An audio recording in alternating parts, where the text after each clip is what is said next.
It's finally here, the 5-seat Jeep Grand Cherokee.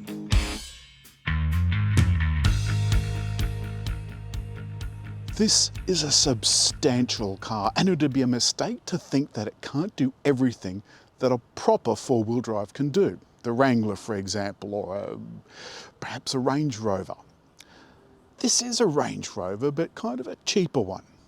This chimes in at about $98,000 and some change, and it's the second to top. It's the Overland.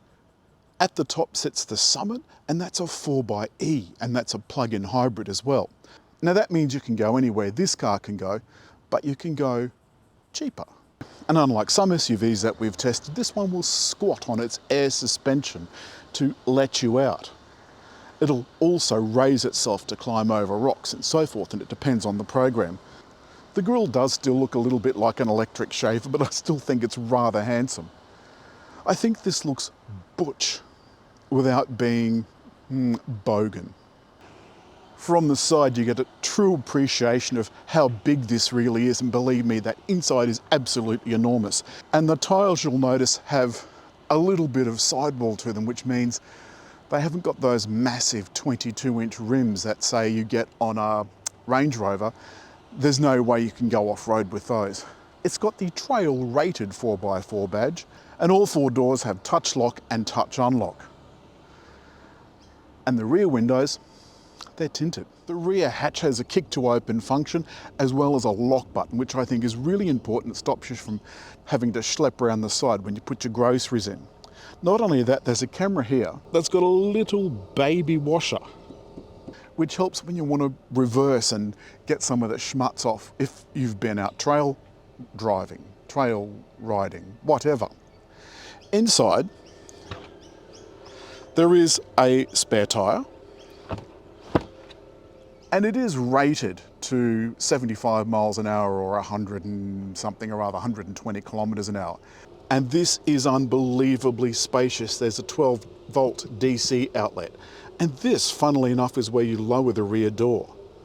It's not up on the hatch like most other SUVs. And that means that you don't have to, if you're parked on a hill or you're extremely short, you don't have to try and reach up here to close it or reach for your key. The luggage cover, that comes out, and of course the back seat backs are adjustable. You can see one is up and the other is down. And I can't tell you how hot it is today. It says it's 31 on the thermometer, but baby, it's hotter than that.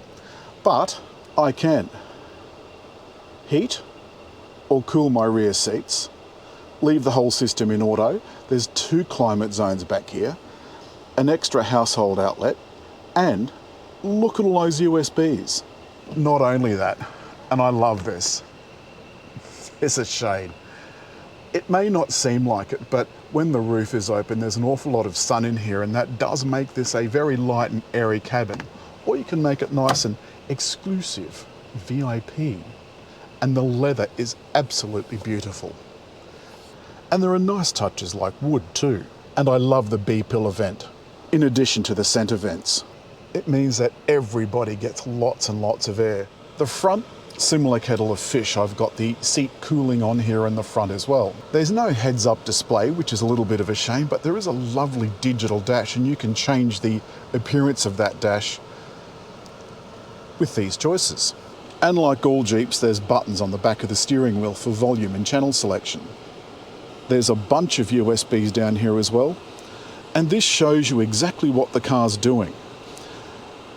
And that's why it can ford over 600 millimetres of water, though I don't think I would want to ford over 600 millimetres of water. There's an intelligent rear view mirror, very handy if you've got a load in the back. You can see how dusty piano black gets, but look, you know, a cloth will sort that out. And of course, the lane control off and stop-start off are right where you can get at them easily. And here is the comfort centre. It's also the place where you'll find the displays, including the off-road displays. Oops. There we go.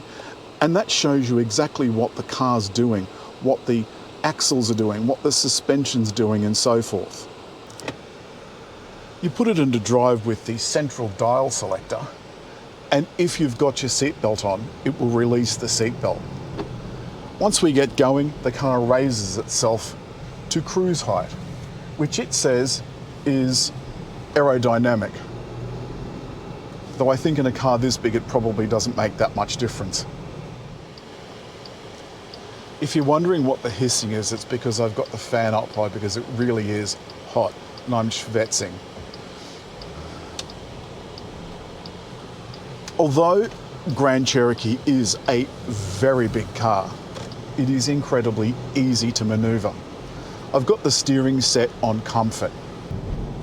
I think a lot of people buy these big, butch, impressive all-wheel drive cars or four-wheel drive cars with a view to doing something really special, with a view to going camping or off-roading, trailblazing, and you can certainly do that.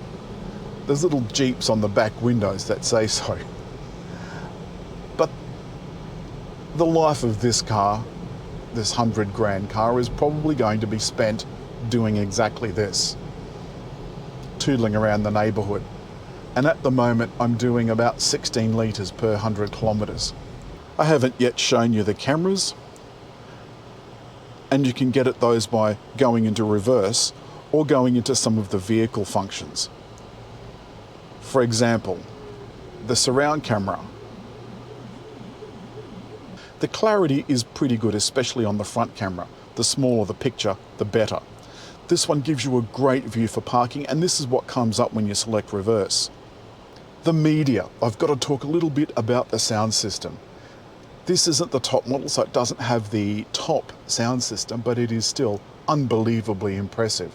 It's really, really beautiful, crystal clear. I have some great playlists that I can play on my wireless Apple CarPlay.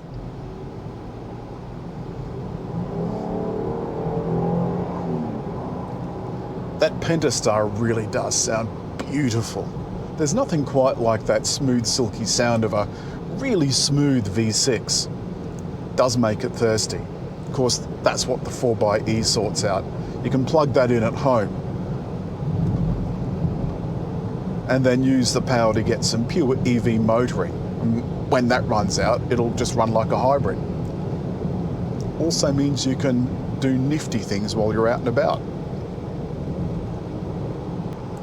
There's two buttons here, one for cruise control and one for auto cruise control, or assisted cruise control. It's keeping me a set distance from the car in front. Of course, there's all the usual safety stuff as well. But the thing about a big cruisy car like this is that it is a big cruisy car. It's beautiful on the open road. Now, my other half complained a little bit about the wafty suspension, said that it was a little bit too wafty. Now, I like that, but apparently it's not to everyone's taste. You can firm it up, and you can either change the drive modes to do that, or you can go and set it yourself. The other thing about Sport too is I took it up to my usual spot at the Pacific Highway the other day, and it is unbelievably good in corners when you put it in Sport mode. The engine sparks up, the suspension comes to life, and it turns this big cruisy barge into something quite different and quite unexpected. It's disappointing that this won't get used to its full capability, probably ever. It can tow and is probably almost as capable as like a Gladiator or a Wrangler. Everything is soft touch, though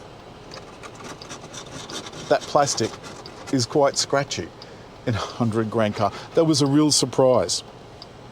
But I do like the fact that there's a wireless charger. There's little things to make life comfortable. Now Jeep is part of Stellantis, so Fiat Chrysler joined Peugeot Citroën to form Stellantis. And in Australia, Alfa, Fiat, Jeep and Abarth are all imported by Stellantis, so the mother company. To wrap up, the Grand Cherokee has gone above and beyond this week, and it's swallowed vast numbers of boxes. I tried to think of something that I didn't like, and if I'm being brutally honest, the engine is quite thirsty. But you know that before you go in, so you either buy it or you don't. If you don't want it, don't buy it. That's all this week from the 5-seat Jeep Grand Cherokee. Try saying that 3 times really fast. As always, hit like, leave a comment, and over there to subscribe.